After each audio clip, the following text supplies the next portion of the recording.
반갑습니다. 김철훈 세무사입니다.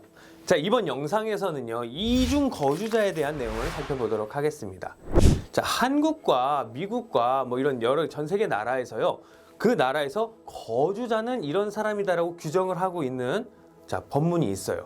우리나라 같은 경우는요, 한국에 주소가 있다거나요, 아니면 183일 이상 거소가 있는 경우라면은 거주자로 봅니다. 반대로 미국 같은 경우는요, 시민권을 가지고 있다면 거주자로 봅니다. 그러면은요, 미국 시민권을 갖고 있는 사람이 한국 내에서 183일 이상 거소가 있다면 어떻게 될까요? 그럼 미국에서도 시민권이 있으니까 거주자로 볼 거고요.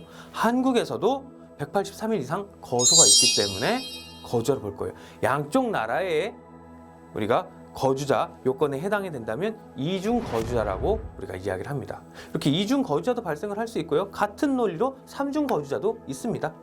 그러한 경우는 어떻게 되죠?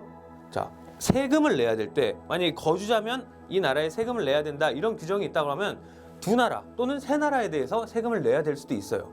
그렇기 때문에 요거를 두 번 내게, 세금 내게, 세 번 내게 하지 않게끔 우리가 해주는 게 조세조약이고요. 이 조세조약에서는 그렇게 두 나라나 세 나라나 이렇게 걸쳐있는 거주자로 판정이 되는 사람이 있다고 한다면 그 각각의 나라의 법에 따르지 말고 다음에 순서에 의해서 우리가 거주자를 판정을 해주자라고 이야기를 합니다. 나와 있습니다. 자, OECD 모델 조세조약에 나와 있는 내용이고요. OECD 모델 조세조약에서 두 나라에 둘 다 거주로 돼 있으면 둘이 비겼지 않느냐. 그래서 그걸 비김을 깨주자라고 해서 타이 브레이커 룰이라고 이야기를 합니다. 순서는 1번서부터 쭉 밑으로 내려가게 돼요. 그래서 이중 거주자로 판정이 났을 때는 처음 이 사람은 과연 항구적 주거가 어디 있느냐. 항구적 주거가 어디 있느냐. 어떤 거죠? 이 사람의 학교라든지 뭐 직장이라든지 친구라든지 사회생활이라든지 이런 게 주로 발생하는 가족이라든지 이런 게 있는 곳이 어디냐를 따지게 됩니다. 그에 따라서 어느 한 나라로 나오게 되면은 그 나라의 거주자로 판정을 해주게 되는 거예요. 근데 거기에서 나오지 않고요, 두 나라 다 항구적 주거가 있다고 인정되는 경우들도 있어요.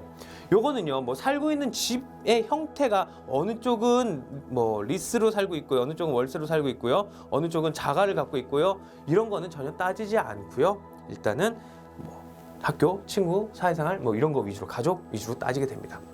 거기서도 두 나라가 동일하게 나왔다고 하면 그 다음으로 넘어가요.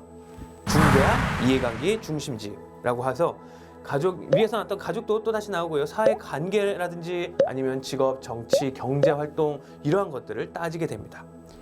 사업 장소라든지 아니면 가지고 있는 재산 어디가 더 많이 있든지 아니면 재산의 관리 장소는 어디 있는지 이 내용을 가지고 따지게 되고요. 거기에서도 만약에 비기게 된다. 그럼 그 다음으로 넘어가게 되는 거죠. 일상적 거소. 일상적 거소는 주로 체류 기간을 어느 나라에 더 많이 우리가 체류하고 있는지에 따라서 따지게 됩니다. 보통 183일 이야기가 나오는 게 여기서 다시 한번 나오고요. 거기에서도 관리를 정말 잘해서 이 나라에서도 183일을 넘지 않고 저 나라에서도 183일을 넘지 않았다 라고 한다면 그 다음으로 넘어가는 게 이제 국적. 어느 나라 국민이냐, 국적은 어느 나라 걸 가지고 있느냐. 여기에서도 우리가 판단이 안 선다 하면 마지막으로 그 두 나라에서 합의를 해가지고 자, 이만큼은 미국에서 걷는다든지 이만큼은 한국에서 걷는다든지 이런 상호 합의를 통해서 아니면 어느 한쪽으로 몰아준다든지 이러한 내용을 통해 가지고 우리가 진행을 하게 됩니다. 이중 거주자가 됐을 때 어떠한 형태로 그걸 풀어나가는지에 대해서 함께 알아봤습니다. 감사합니다.